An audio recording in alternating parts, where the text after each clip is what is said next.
There are plenty of Casios available for under $50, but today I'm picking the absolute best 3 that you can buy. I've searched far and wide for these picks, and I've spent more money testing different Casios than I'd ever dare tell my wife. Shh, she might be listening. Feel free to throw your own, quite frankly, inferior picks in the comments, and I'll tell you why you're wrong. Either that, or I'll realise I've made a big mistake and do my best to pretend that's not the case. I'm factoring in price, obviously, looks, features, durability and fit. We're looking at the whole package here. I'll throw a few honourable mentions in at the end that didn't quite make the grade, so if your favourite Casio isn't on the list, it might just squeeze into the honourable mentions. And to get this show on the road, I'm going to start with the, drumroll please, the Casio MRW 200H.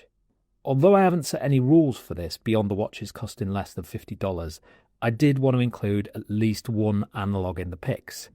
The MRW 200H costs about $30, and you get in an acrylic case with 100 metres of water resistance, a day-date complication, and a bi-directional friction bezel. I'm told bi is very popular these days. Daddy, chill. The case is 44mm, and it's just 11.6mm thick, which makes it very wearable considering its size. It weighs just 39 grams. That's grams, not grands. Anyway, the point is it's very light, which works well on this watch. It sits about halfway between a tactical and a dive watch, and I think it's a very good looking casual watch. It's a great one to take on holiday with you. You can use the bezel for basic timing, it's going to have no trouble with swimming, and no one is going to try and steal it from you, which is a feature that I always look for in a watch. Nobody wants to get a watch prized off their wrist by some young hoodlum looking to make some dirty money. Now every watch is going to have a downside. Even the most expensive watches don't get it all right.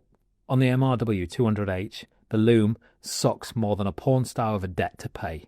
But you can't have it all. On the positive side, it's actually very legible even in poor lighting conditions.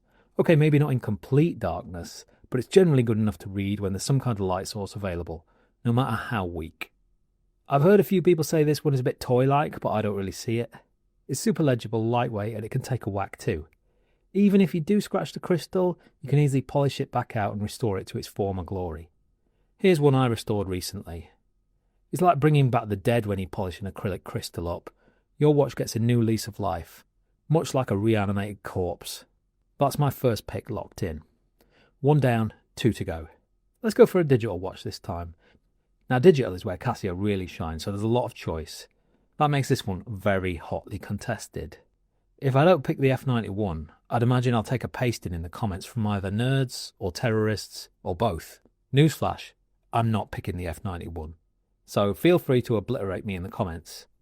I don't mean that literally if you do happen to be a terrorist. Maybe just leave a semi-offensive comment instead. After much consideration, I've picked the Casio AE1200. This is a feature-packed Casio with just the right amount of retro vibes. It looks cool. It's got 100 metres of water resistance, world time, stopwatch, timer, 5 alarms and a cracking backlight. This watch really packs a punch when it comes to the feature set. Once again, it's a great holiday watch. When you combine great features, good looks and a rock-solid water resistance, I think you've got a cracking watch for a whole range of situations. Known as the Casio Royale due to its resemblance to a Seiko that was used in the James Bond film Octopussy. I mean, the Casio Octopussy would have made a lot more sense, but let's be honest, it sounds a bit guff, doesn't it? Casio Royale it is, and it definitely feels more than a little bit retro secret agent. On top of that, it's got a pretty decent bracelet. Yes, it's made from folded links, but it really isn't all that bad. It does rattle a bit, but not when it's on your wrist.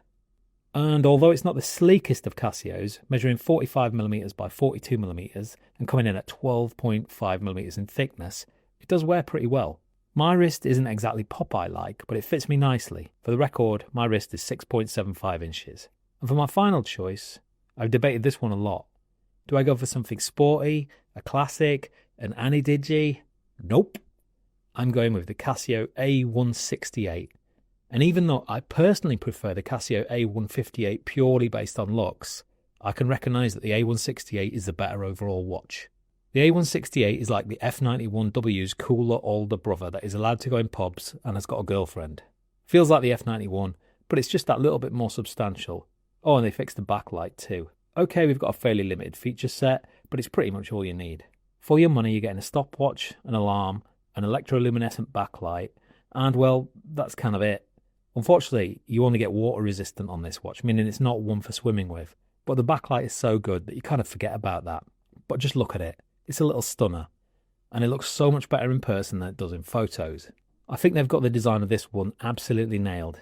In fact, they must have thought the same in Hollywood when they threw it into Wonder Woman 1984. They got that one wrong though, as the A168 only came out in 1995. They got a lot more wrong than a watch in Wonder Woman 1984 though, the less said about that the better. The A168 measures 38 by 36 by 9.6 millimeters.